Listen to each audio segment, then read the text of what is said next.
అన్న మీరు చూపులతోనే అసలు భయపెడుతున్నారు అన్న.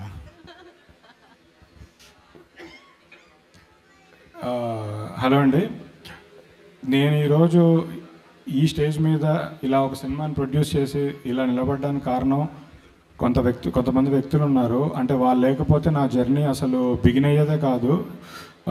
ఫస్ట్ గాడ్ ఫాదర్ అందరికీ అరవింద్ గారు. అరవింద్ గారు లేకపోతే అసలు ఆయన ఇచ్చిన ఎంకరేజ్మెంట్, ఆయన సపోర్ట్తోనే మేము ఇక్కడి వరకు తీసుకొచ్చాను ఈ సినిమాని. తర్వాత వాసు గారు, ఈ సినిమా ఫస్ట్ నేను కథ విన్న తర్వాత, దుష్యంత్ దగ్గర నుంచి కథ విన్న తర్వాత వాసు గారికి ఒకరోజు మార్నింగ్ 8 o'clockకి ఇంటికి వెళ్ళి చెప్పాను. ఆయన విత్ ఇన్ 5-10 minutesలో అసలు నా మీద ఉన్న నమ్మకంతో ఆ రోజు లేదు ఈ సినిమా నువ్వు ప్రొడ్యూస్ చేయి అని నన్ను ఎంకరేజ్ చేశారు. వాసు గారు ఆ రోజు నుంచి ఈ రోజు వరకు అంటే నాతోనే ఉండి డైలీ ప్రతిరోజు అప్డేట్స్ కనుక్కుంటూ ఎక్కడైనా డిలే అవుతుంటే ఎక్కడ డిలే అవుతుంది, దేనికి అవుతుంది ఏంటి అని కంటిన్యూస్గా ఈ సినిమాని నాతో ఫాలో అప్ చేసి నన్ను పుష్ చేసి ఇక్కడ వరకు తీసుకొచ్చారు. తర్వాత ఈ స్టేజ్ మీదకి నేను రావడానికి మెయిన్ కారణం ఇంకొకరు అల్లు శిరీష్ తనే నాకు అరవింద్ గారి దగ్గర తీసుకెళ్లారు, నన్ను సపోర్ట్ చేశారు. ఇంతవరకు నన్ను తీసుకొచ్చింది ఆయనతో 2 సినిమాలు చేశాను. ఆ బాండింగ్ ఆయనతో పెరిగిన ఇదితోనే ఆయన నన్ను సపోర్ట్ చేసి నన్ను బాగా పుష్ చేశారు. తర్వాత ఈ ప్రాజెక్ట్ మెయిన్గా నేను క్రెడిట్స్ విషయంలో ఒకరికి డైరెక్టర్ రైటింగ్ నాకు బాగా నచ్చింది. యాక్చువల్లీ ఈ స్క్రిప్ట్ తను రాసుకున్నాడు, తను ఎంత న్యాచురల్గా రాసుకున్నారో, ఒరిజినల్గా రాసుకున్నారో రేపు మీరు సినిమా చూసిన తర్వాత మీకు అర్థమవుద్ది. మాకు నరేషన్ ఇస్తున్నప్పుడే తను డైలాగ్స్ కూడా రాసుకున్నారు, ఆ డైలాగ్స్తో పాటు మాకు నరేషన్ ఇచ్చారు. సో ఈ సినిమాకి తను పెట్టిన ఎఫర్ట్స్, కృషి అంతా అంటే నాకు తెలిసి రిలీజ్ తర్వాత ఆయనకి ఆ పెయిన్ అంతా తీరిపోద్ది. ఎందుకంటే ఒక అప్కమింగ్ డైరెక్టర్ అంటే ఆయన ఇందాక అన్న 10 years నుంచి ఇండస్ట్రీలో ఉన్నారు, ఎన్నో స్ట్రగుల్స్ ఫేస్ చేశారు, అసిస్టెంట్ డైరెక్టర్గా అసోసియేట్గా పనిచేస్తూ ఈ ప్రాజెక్ట్ మీదే ఆల్మోస్ట్ 2 years కూర్చున్నారు. ప్రతి చిన్న అంటే అప్కమింగ్ డైరెక్టర్ కాబట్టి తను ఎన్నో స్ట్రగుల్స్ ఫేస్ చేస్తూ వచ్చాడు. అంటే తను నేను ఈ 2 years నుంచి చూశాను. అంటే మనం డెబ్యూటెంట్ డైరెక్టర్స్కి మనం పే చేసేది చాలా తక్కువ ఉంటుంది, కానీ ఒక 2 years నుంచి తన ఫ్యామిలీ అందరూ నాకు రోజు అనిపిస్తుంటుంది ఒక్క సినిమా రిలీజ్ అవ్వని తర్వాత లైఫ్ మారిపోద్దులే వరి అవ్వద్దు అని అనుకునేవాడిని డైలీ. తన స్ట్రగుల్ మాత్రం అంటే చెప్పలేను, నేను ఎంత చెప్పినా తక్కువగానే ఉంటుంది. తర్వాత ఈ సినిమాకి మెయిన్ లైఫ్ పోసింది సుహాస్.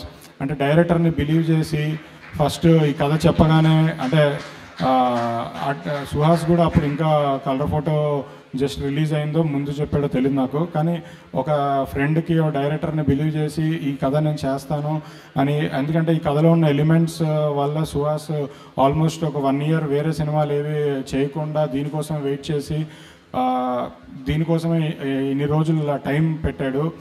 సో సుహాస్ లేకపోతే ఈ ప్రాజెక్ట్ జరిగేది కదా. అంటే నిజంగా గట్స్ ఉండాలి ఇలాంటి క్యారెక్టర్ ఒకటి చేయడానికి.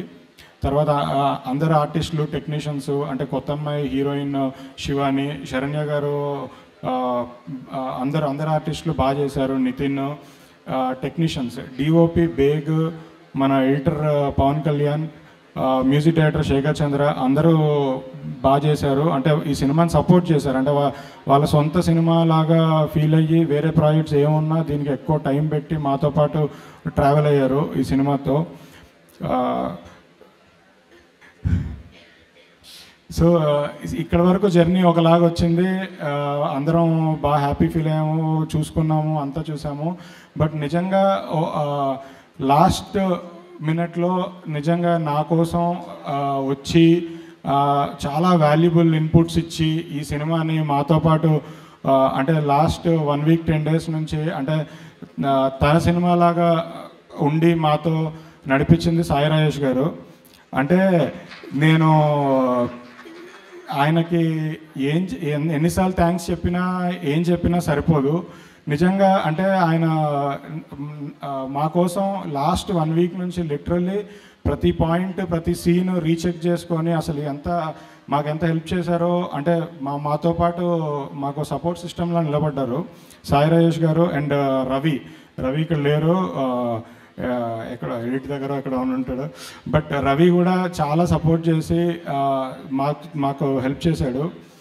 అండ్ ఈ జర్నీలో నాకు ప్రొడక్షన్ సైడ్ ప్రొడ్యూసర్గా నాకు సపోర్ట్ ఇచ్చి ప్రతిరోజు ఎందుకంటే లిటరల్లీ మేము ఒకే అపార్ట్మెంట్లో ఉంటాం, పొద్దున్నే కలిసి ఒకటే కారులో బయటకు వస్తాం, మళ్ళీ రాత్రి వరకు ఆయన పనులు ఆయన చూసుకొని నా పనులు నేను చూసుకొని మళ్ళీ రాత్రి అందరి పనులు అయిపోయాక ఇద్దరం ఒకటే కారులో ఇంటికి వెళ్తాం ఎస్కేఎన్ గారు.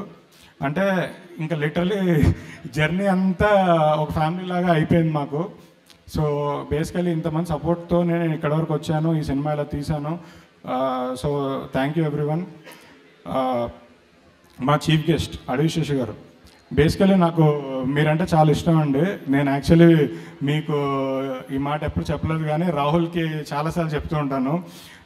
మీతో ఫోన్ మాట్లాడినప్పుడల్లా రాహుల్కి ఫోన్ పెట్టేగానే బ్రో ఆయన అంటే నాకు చాలా ఇష్టం బ్రో అని ప్రతిసారి చెప్తుంటా. యాక్చువల్లీ ఇందాక ఈవినింగ్ కూడా ఆయన కాల్ చేసి తను బాంబేలో ఉంటే బ్రో ఈరోజు సాయంత్రం ఫంక్షన్కి ఎవరు వస్తున్నారో తెలుసా అన్న.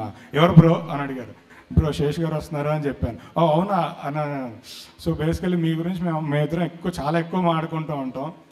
సో నిజంగా మా కోసం వచ్చి మమ్మల్ని సపోర్ట్ చేస్తున్నందుకు నిజంగా థ్యాంక్ యూ సో మచ్ అండి.